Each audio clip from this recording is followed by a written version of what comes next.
CM મુંબઈથી આવ્યા બાદ મંત્રીઓ રાજીનામા આપશે।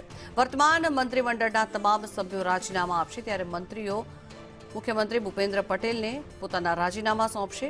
સીએમ સિવાય તમામ મંત્રીની નવેસરથી શપથવિધિ કરવામાં આવશે। બપોરે 3 કલાકે મુખ્યમંત્રી નિવાસસ્થાને આ બેઠક મળશે।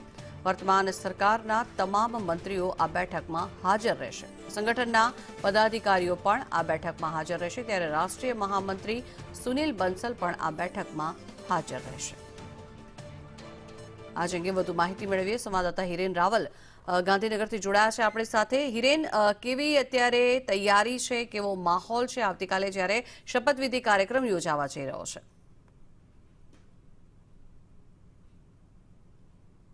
જી હિરેન।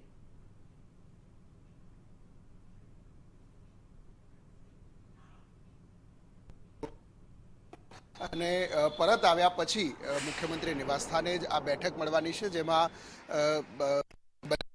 મહામંત્રી છે, રાષ્ટ્રીય મહામંત્રી એ અને પ્રદેશ પ્રમુખ સંગઠન મહામંત્રી પણ એમની સાથે આ બેઠકમાં રહેશે।